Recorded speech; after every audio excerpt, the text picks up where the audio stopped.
It's really nice being here. The first thing I thought was it's the place we've been that most reminds me of our kind of like favourite venue, which is like the Storytelling Centre in Edinburgh. It's where we do our fringe shows, and this has been the first place we've kind of hit that has that same kind of inclusive feel. We've been there a long time. We've done like 4 years in that space, so there's a level of familiarity and comfort to it that's like hard to replicate on the road. Whereas we kind of came in here and instantly everyone was really nice and welcoming, and there was like, there was kind of space to chill and sit, and there's, the cafe and things like that. It feels very welcoming. It feels very homey. To get to perform in a space where the sound is beautiful, you can hear yourself on the monitor, you can hear the band. There's a massive, massive projection screen. We had 2 days of tech. We had amazing. We had a sound tech, and then we had the light and video tech, and then we had the sound. And I was like, to have that idea of, we can really play with it, we can really find out exactly what works. And then Reduced to surf sound. So instead of apologies wrapped in glass, I promise I will always write your name in the sand.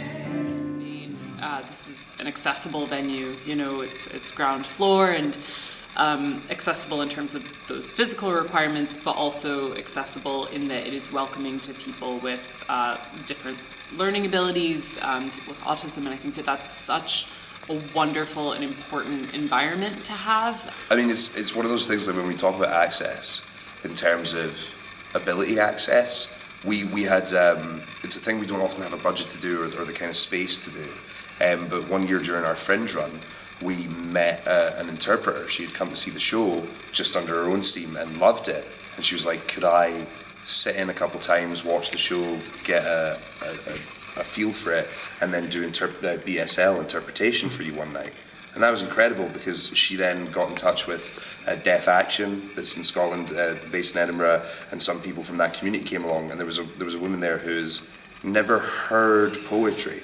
She's never heard that, and she came to our show and absolutely loved it. Yeah. It was amazing, and she literally a whole new art form opened up to her, and to see that and the impact that has on someone. She wrote us like a beautiful letter and stuff about like just how much that meant to her, and you're like, that's something that we have the flexibility to do. I get why a lot of people don't, but when you're in the right space with the sort of time to do that, it's huge to be able to reach someone like that.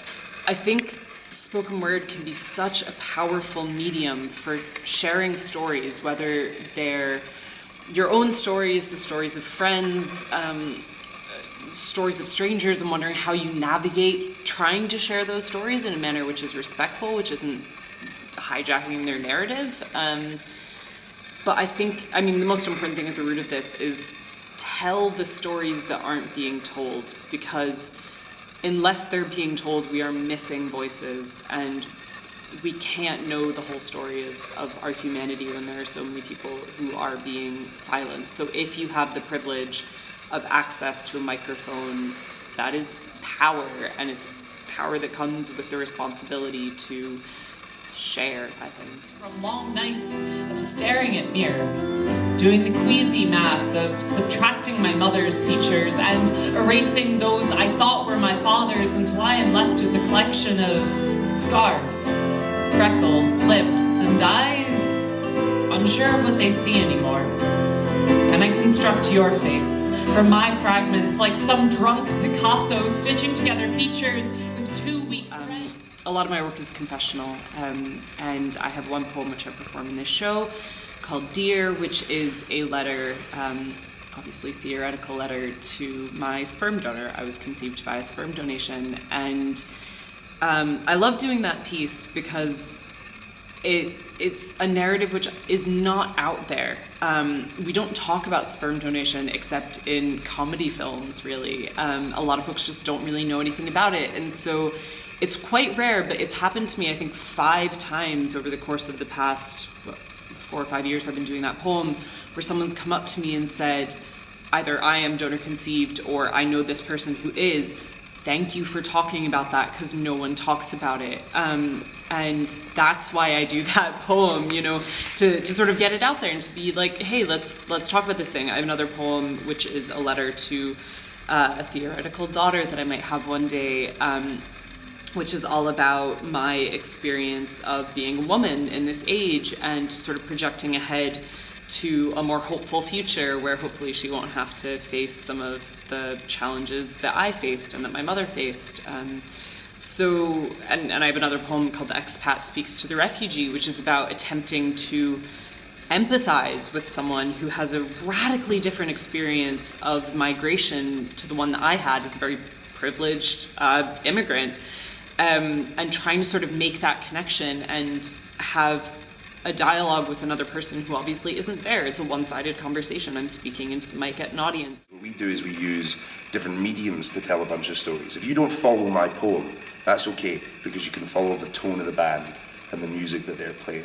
And if you're not au fait with that, you can follow the videos and see the tone of that and what they're trying to portray. And if you don't get that, you can feel the lighting, and you can feel, you know what I mean? So when you get to in a space that you can actually do all those things as effectively as we want to do them, then you have the ability to tell, like, not just one story with your show, but multiple stories, and in a community that wouldn't necessarily be able to access that at a reasonable price near to where they stay, without the issues of centre of town, without the issues of going up steps and access and things like that. So, like, it's not just about the story you're telling, but who you're telling that story to.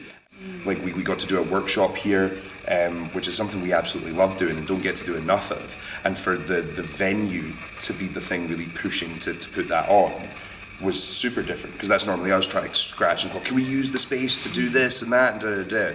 Whereas to have someone who's like, absolutely do a workshop, absolutely be here. We spend hours here every day that we didn't necessarily need to be here. No, of course you guys, we're not going to kick you out for you to go. Of course, sit and have a coffee and chill. And that's a very different atmosphere that I don't think you get in a lot of places that are more focused on turning over the product and the show and getting ticket generation over actually investing in the shows that they're putting on and what they're about, and tapping into a new community of artists or a new art form or whatever that is. So that, because I know for a fact that we would jump at any chance to come back here. Yeah. And you don't necessarily always have that feeling, and that's a real strength of a venue.